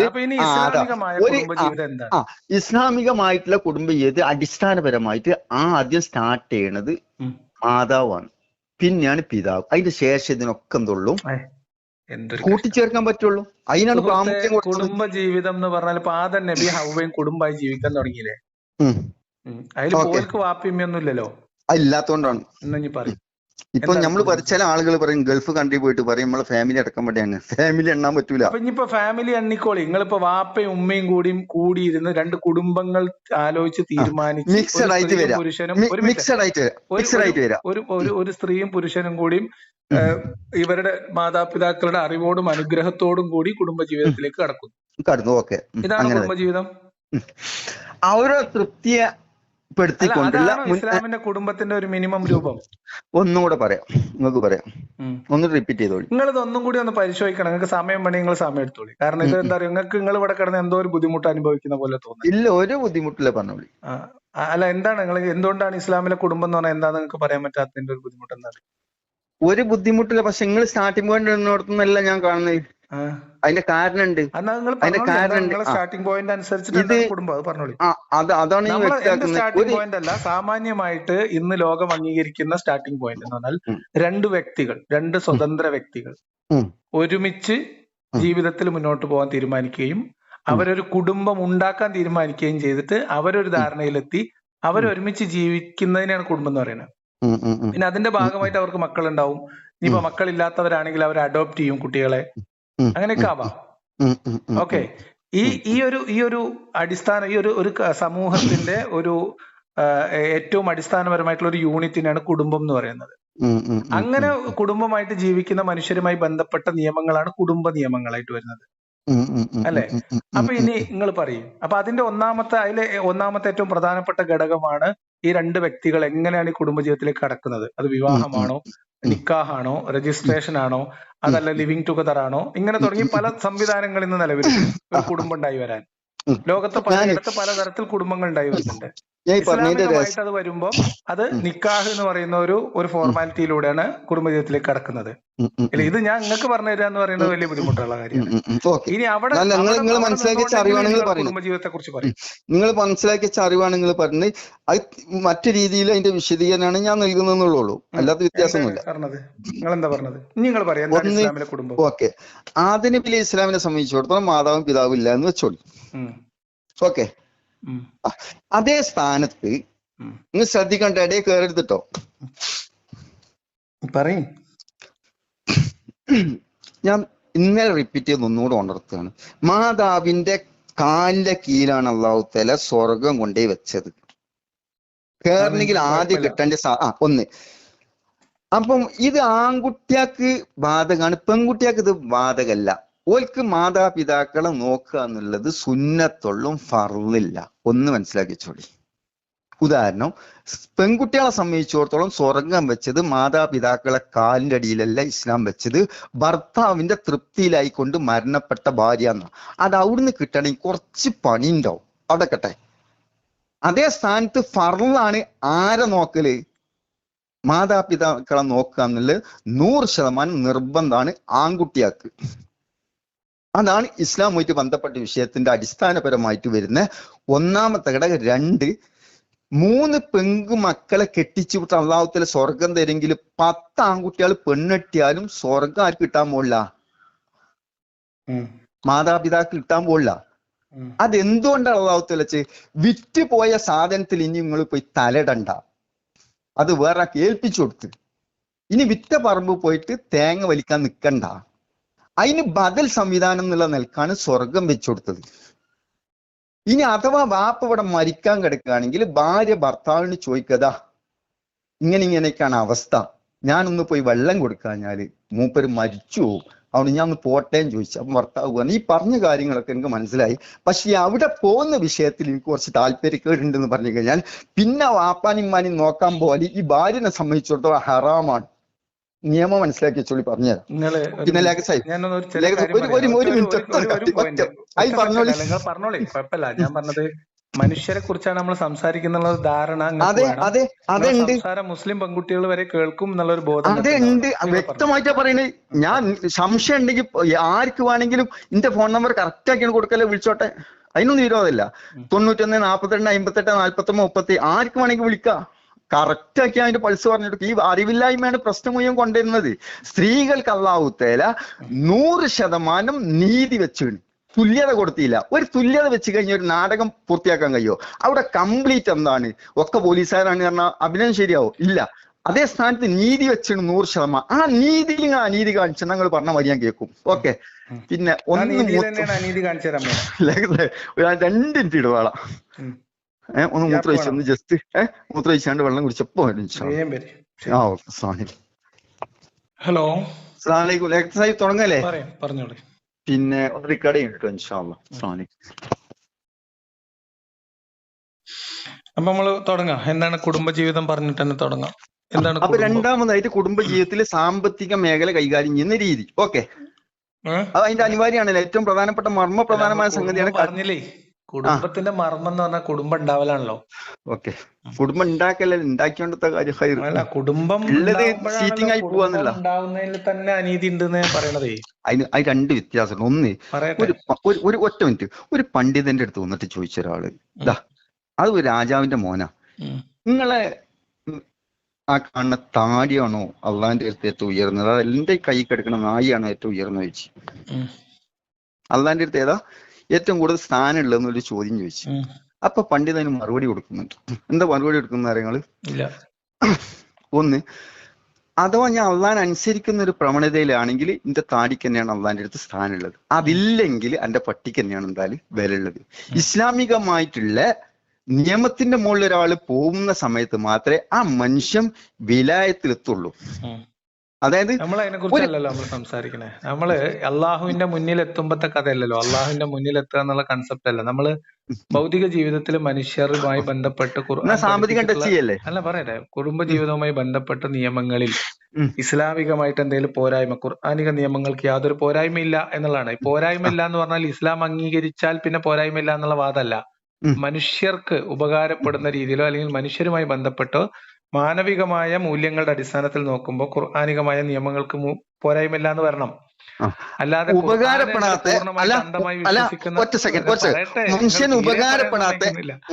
അതായത് ഖുർആനികമായിട്ട് പൂർണ്ണമായിട്ടാണ് വിശ്വസിച്ചാൽ പിന്നെ അതിൽ പോരായ്മ കണ്ടെത്താൻ കഴിയൂലല്ലോ, ഒരു കുഴപ്പമില്ലല്ലോ.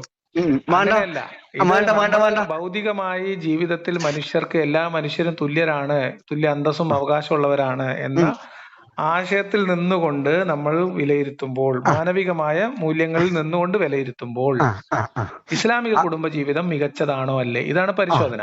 അതാണ് എക്സ്പ്ലെയിൻ ചെയ്യുന്നത്. അപ്പൊ അതിലെന്തേ പോരായ്മ ഒന്നും കാണിച്ചു തന്നാൽ മതി. അതാണ് ഓഫർ. അത് പറഞ്ഞുതരാം, അത് എല്ലാം പോരായ്മയാണ്, സകലതും പോരായ്മ. ഒന്ന് കാട്ടി തന്ന 24,000 രൂപ തരും നമുക്ക്. അതെ, അത്ര ഗ്യാരണ്ടിയിലാണ് പറയുന്നത്. ഒരു പോരായ്മ ഞാൻ ഡിസൈൻ ചെയ്ത് തരും. നിങ്ങൾക്ക് അറിയില്ല, നിങ്ങളൊരു നയാ പൈസ എനിക്ക് വേണ്ട, നിങ്ങൾക്ക് അറിയില്ല, അതുകൊണ്ടാണ് പറയുന്നത്. പറയാം, പോരായ്മകൾ ഓരോന്ന് പറഞ്ഞുതരാം. ഓക്കെ, നിങ്ങൾ പൈസ തരികയാണെങ്കിൽ അത് ആർക്കെങ്കിലും പാവപ്പെട്ടവർക്ക് ഞാൻ കൊണ്ടുവരും. ഇപ്പൊ ഈ വിഷയവുമായി ബന്ധപ്പെട്ട് നിങ്ങൾ പരാജയപ്പെടുകയാണ് എന്ന് 1,00,000 രൂപ മനസ്സിലായാലും നിങ്ങൾ അങ്ങനല്ല ഞങ്ങൾ പറഞ്ഞ സമയക്കാക്കുന്നു. ഒരു സെന്റൻസ് പൂർത്തിയാട്ടെ. ഇൻ കേസ് അങ്ങനെ എന്തെങ്കിലും ഒരു പരാജയം നിങ്ങൾ സമ്മതിക്കുകയും നിങ്ങൾ ആ പൈസ എനിക്ക് തരുകയാണെങ്കിൽ ഇസ്ലാമിക കുടുംബ ജീവിതവുമായി ബന്ധപ്പെട്ട നിയമങ്ങളുടെ പേരിൽ കെടുതി അനുഭവിക്കുന്ന ഏതെങ്കിലും ഒരു മുസ്ലിം സ്ത്രീക്ക് ഞാൻ ആ പൈസ ഹദിയ കൊടുക്കും. അതാണ് എനിക്ക് ആ കാര്യത്തിൽ പറയാനുള്ളത്. രണ്ടാമത്തത്, അടിസ്ഥാനമില്ലാത്തൊരു സാധനത്തിൽ ഞാൻ നിലനിൽക്കൂല. ഞാൻ എന്റെ താടിയും തൊപ്പിയാണ് ഒഴിവാക്കും. പോരെങ്കിൽ ഞാൻ പറയട്ടെ. അപ്പോ കുടുംബജീവിതം എന്ന് പറയുന്ന ഇസ്ലാമിന്റെ കുടുംബം എന്ന് പറയുന്ന സങ്കല്പത്തിൽ തന്നെ മാരകമായ പിഴവുണ്ട്.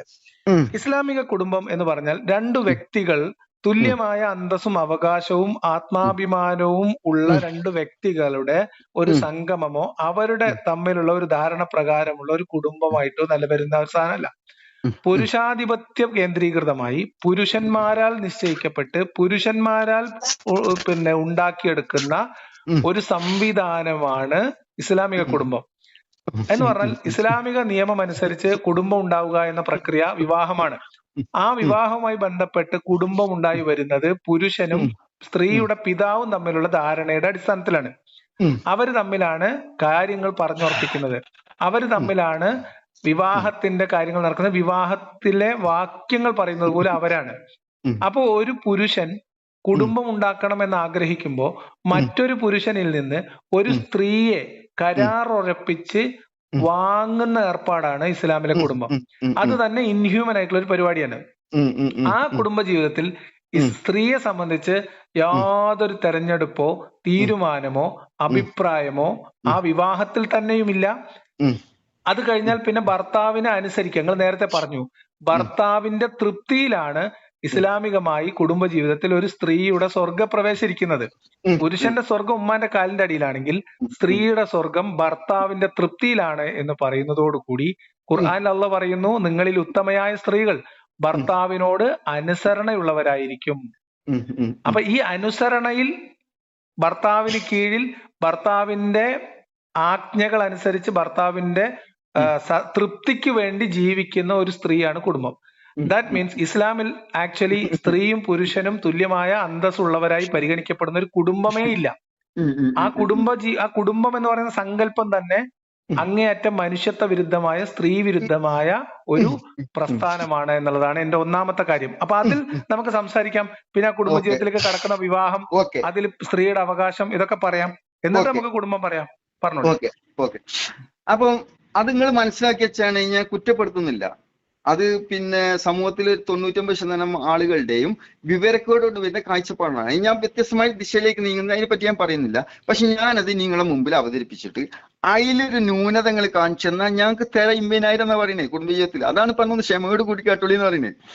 ഓക്കെ, ഇതാണ് അറിവിന് വലിയ വില ഉണ്ട്, കോടികൾ വില മതിക്കാൻ പറ്റാത്ത സാധനം. അതുകൊണ്ടേ പറയുന്നത് നിങ്ങൾ ഒന്ന് ക്ഷമിച്ച് കേട്ടാൽ മതി. ബാക്കിയൊക്കെ പറയാം. അറിവെന്ന് അഹങ്കരിക്കരുത്. അന്ധവിശ്വാസത്തെ അറിവെന്ന് അഹങ്കരിക്കരുത്. ഒരു വ്യക്തിനെ സംബന്ധിച്ചിടത്തോളം മറ്റൊരുത്തന്റെ വിശ്വാസം അന്ധവിശ്വാസമാണ്. ആ വ്യക്തിന്റെ വിശ്വാസം അപ്പുറത്ത് അന്ധവിശ്വാസമാണെന്നും അതിനേക്കാൾ മികച്ച അറിവില്ലെന്നും അഹങ്കരിക്കരുത് നിങ്ങളോട് പറഞ്ഞത്. പക്ഷെ അഹങ്കരിക്കല്ല നിങ്ങൾ. ഞാൻ ഇത്രത്തും ഈ സംഗതി വേദനയോട്, നിങ്ങളുടെ അറിവിൽ അഹങ്കാരമുണ്ട്. നിങ്ങളുടെ അറിവിൽ നിങ്ങൾക്ക് അഹങ്കാരമുണ്ട്. ആ അറിവ് എന്നെ സംബന്ധിച്ച് അന്ധവിശ്വാസമാണ്. ഇത് കേൾക്കുന്ന ലക്ഷക്കണക്കിന് സ്ത്രീകൾ ഇത് കേട്ടാൽ ആ സ്ത്രീകൾക്കെല്ലാം നിങ്ങളുടെ അറിവ് എന്ന് പറയുന്നത് വിവരക്കേടായിട്ട് മനസ്സിലാവും. അതുകൊണ്ടാണ് ഞാൻ പറഞ്ഞത് ഞങ്ങൾക്ക് ഓഫർ ഇത് കേൾക്കുന്ന മുസ്ലിം സ്ത്രീകൾ ഉൾപ്പെടെയുള്ള മുഴുവൻ മനുഷ്യർക്കും വേണ്ടി നിങ്ങൾ വിശദീകരിച്ചോളൂ. അല്ലാഹുവിൽ ബർക്കത്ത് ചെയ്യുന്ന ശ്രദ്ധിച്ചോളി. നിങ്ങൾ പറഞ്ഞു സ്ത്രീകളെ സംബന്ധിച്ചിടത്തോളം അവിടെ പുരുഷന്മാരുടെ കീഴില് ഒന്നുകൂടെ അടിച്ചമർത്തി പറഞ്ഞു കഴിഞ്ഞാൽ ഒരു അടിമകളായിട്ട് ജീവിക്കുന്ന പ്രവണതയാണ് ഇസ്ലാമിന്റെ വീക്ഷണത്തിൽ നിലക്കുന്നത് എന്നുള്ളതാണ് പറഞ്ഞു. ഞാൻ പറയുന്നത് ആ കുടുംബ ജീവിതം 100% വിജയിക്കണമെങ്കിൽ ഈ പുരുഷനുമായിട്ട് ബന്ധപ്പെട്ട വിഷയങ്ങളിൽ സ്ത്രീ ചില കാര്യങ്ങൾ ശ്രദ്ധിക്കാതിരുന്നു കഴിഞ്ഞാൽ വലിയ അപകടം സംഭവിക്കുന്നുണ്ട്. ആ അപകടത്തിനെ കുറിച്ച് പറയുമ്പോൾ എനിക്ക് കാര്യം എന്താണെന്ന് മനസ്സിലാവും. ഒരു ഉദാഹരണം കുറിച്ച് പറയാം. ആദ്യം കുടുംബം ഉണ്ടാക്കുന്നത് ആരാണ്? കുടുംബം മുന്നോട്ട് പോണ വിഷയമല്ലേ പറയുന്നത്. ഇസ്ലാമികമായി ഒരു കുടുംബം രൂപപ്പെടുന്നത് ആരൊക്കെ തമ്മിലുള്ള കരാറിന്റെ അടിസ്ഥാനത്തിലാണ്? ഒന്ന്, ഒരു കുടുംബമായിട്ട് വരുന്നതിന് മുമ്പ് പെണ്ണ് കാണാൻ പോകുന്ന സമയത്ത് നല്ല ഇഷ്ടമായിരിക്കും. കല്യാണം കഴിഞ്ഞ ശേഷമാണ് സ്നേഹം ഉണ്ടായിത്തീരുക. ഉണ്ടോ? ഇഷ്ടവും സ്നേഹം തമ്മിൽ വ്യത്യാസമുണ്ട്. രണ്ട് ഘടകമാണ്. ഞാനൊരു ബൈക്ക് കൊണ്ടുപോകാൻ വേണ്ടി നോക്കുമ്പോൾ അതിന്റെ ഇടയിൽ നിങ്ങളുടെ കയറുമ്പോൾ രണ്ടും കട അവിടെ അടിച്ചു നിൽക്കും.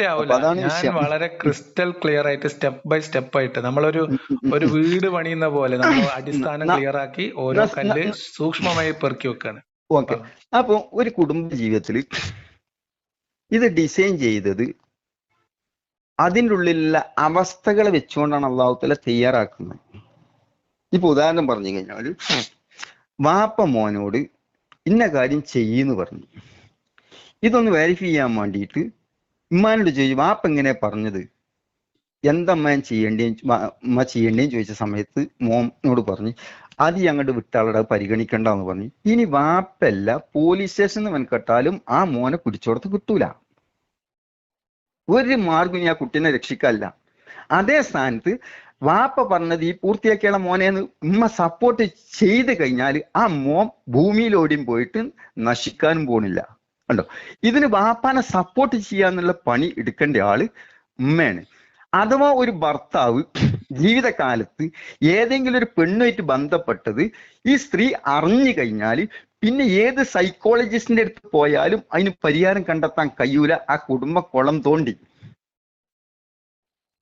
ഇസ്ലാമിന്റെ കൺസെപ്റ്റ് അനുസരിച്ച് ഓരോ വിഷയങ്ങളും വ്യക്തമായ രീതിയിൽ ഉണർത്തുന്നുണ്ട്. രണ്ടാമത്തെ സംഗതി, നിങ്ങൾ ഉദ്ദേശിച്ച പോലെ ഒന്നുകൂടി പറയാം, നിങ്ങൾ ഉദ്ദേശിച്ച പോലെ അതിനെ പറയണേ, നിങ്ങൾ ഉദ്ദേശിക്കുന്നത് പോലെ വെറും സ്ത്രീകളെ അടിച്ചമർത്തല്ല. ഇതേ ചാൻസ് ഓൾറെഡി അല്ലാഹു തആല സ്ത്രീകൾക്കും കൊടുക്കുന്നുണ്ട്, പുരുഷന്മാരുടെ മുകളിൽ ആധിപത്യം. അത് നിങ്ങൾ ശ്രദ്ധിച്ചിട്ടില്ലെങ്കിൽ ഞാൻ ഉണർത്തി തരാം. അത്യാവശ്യം മക്കളെ അല്ല, ഇതും കൂടി ഞാൻ പറയുന്നത് കുടുംബം എന്താന്ന് ഡിഫൈൻ ചെയ്യാൻ പറഞ്ഞു. നിങ്ങൾ ഏകദേശം ഒരു 20 മിനിറ്റ് വെറുതെ കിടന്ന് അങ്ങോട്ടും ഇങ്ങോട്ടും ആയി. അവസാനം കുടുംബം എന്താണ്, ഇസ്ലാമിക കുടുംബം എന്താണ് എന്ന് ഞാൻ പറഞ്ഞു കഴിഞ്ഞു. ഞാൻ അതിനുള്ള ഫിലോസഫികളാണ് പറയുന്നത്. അല്ല, ഒരു മിനിറ്റ്. അത് കഴിഞ്ഞ് നിങ്ങൾ റെസ്റ്റ് എടുത്തു. റെസ്റ്റ് കഴിഞ്ഞ് വന്നിട്ട് നിങ്ങൾ പറയുന്നത് കുടുംബം രൂപപ്പെടുന്നതുമായി ബന്ധപ്പെട്ട് തന്നെ ഇസ്ലാമിന്റെ കുടുംബ ജീവിതം അപാകത നിറഞ്ഞതാണെന്നും അള്ളാഹുവിന്റെ നിയമം സ്ത്രീ വിരുദ്ധമാണെന്നും മനുഷ്യത്വ വിരുദ്ധമാണെന്നും പറഞ്ഞു. നിങ്ങളെ കാഴ്ചപ്പാടനുസരിച്ച് അപാകത ഉണ്ട്.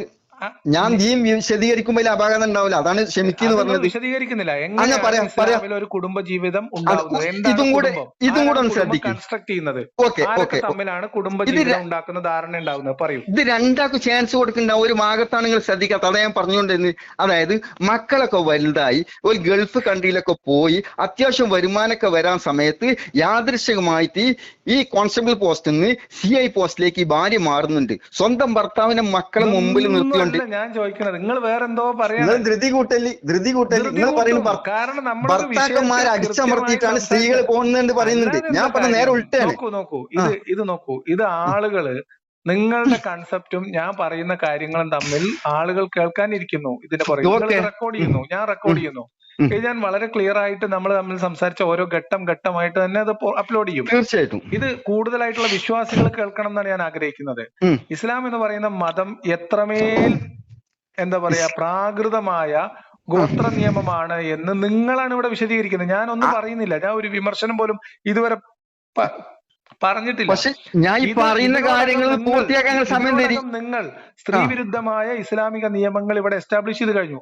ഞാൻ നിങ്ങളോട് ചോദിക്കുന്നത്, കുടുംബ ജീവിതത്തെ കുറിച്ച് ഞാൻ പറയുമ്പോൾ കുടുംബം എന്ന് പറയുന്ന ഇസ്ലാമിന്റെ സങ്കല്പം സാമ്പത്തിക മേഖല ഉണ്ടാവില്ലേ, അത് രൂപീകരിക്കുന്ന രീതി തന്നെ മനുഷ്യത്വ വിരുദ്ധമാണ്. അള്ളാഹുവിന്റെ നിയമം അബദ്ധമാണ് എന്ന് ഞാൻ പറഞ്ഞു കഴിഞ്ഞു. അത് നിങ്ങൾ 100% വിവരമില്ലായ്മ ഞാൻ സമർപ്പിക്കുന്നത്. നിങ്ങൾ സമർത്ഥിക്കൂ. അതിനുവേണ്ടി നിങ്ങൾ ചെയ്യേണ്ടത് എങ്ങനെയാണ് ഒരു ഇസ്ലാമിക ഡിസൈൻ ചെയ്ത് കൊണ്ടുപോകാൻ പണി ഉണ്ടാവില്ലേ? ഒരു മിനിറ്റ്. ഒരു ഇസ്ലാമിക കുടുംബം ഉണ്ടാവുന്നത് എങ്ങനെയാണ്? വാപ്പയും മക്കളും ഉമ്മയും മക്കളൊക്കെ പിന്നല്ലേ കല്യാണം കഴിഞ്ഞ ആദ്യ രാത്രി കൂടണ്ടേ? വേണ്ടേ?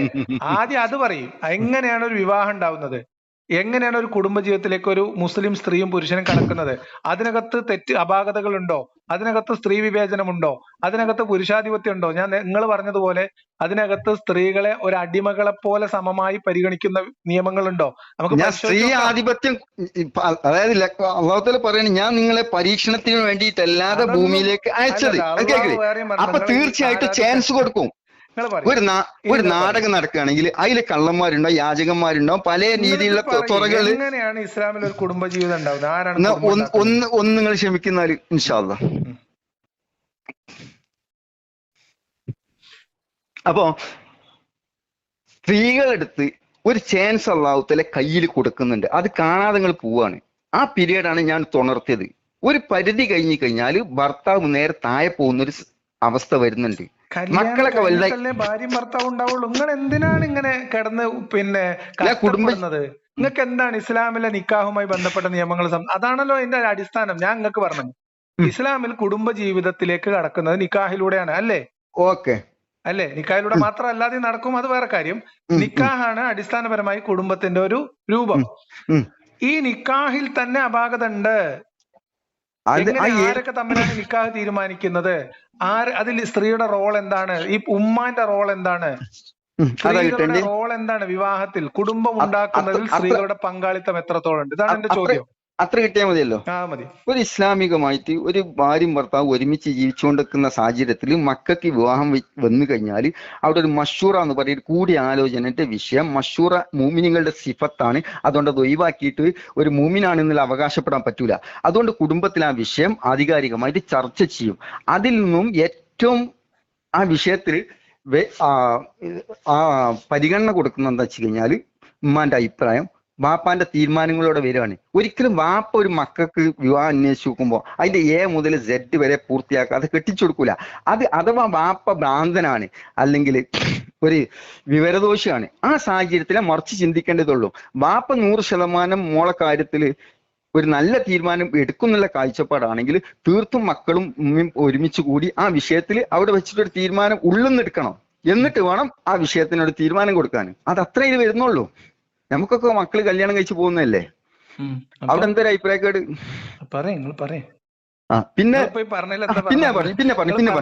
നിങ്ങൾ പറഞ്ഞതിലുള്ള ഒരു പ്രധാനപ്പെട്ട പോയിന്റ് ഉമ്മാന്റെ അഭിപ്രായം വാപ്പാന്റെ തീരുമാനത്തിലൂടെ വരുന്നതാണ്.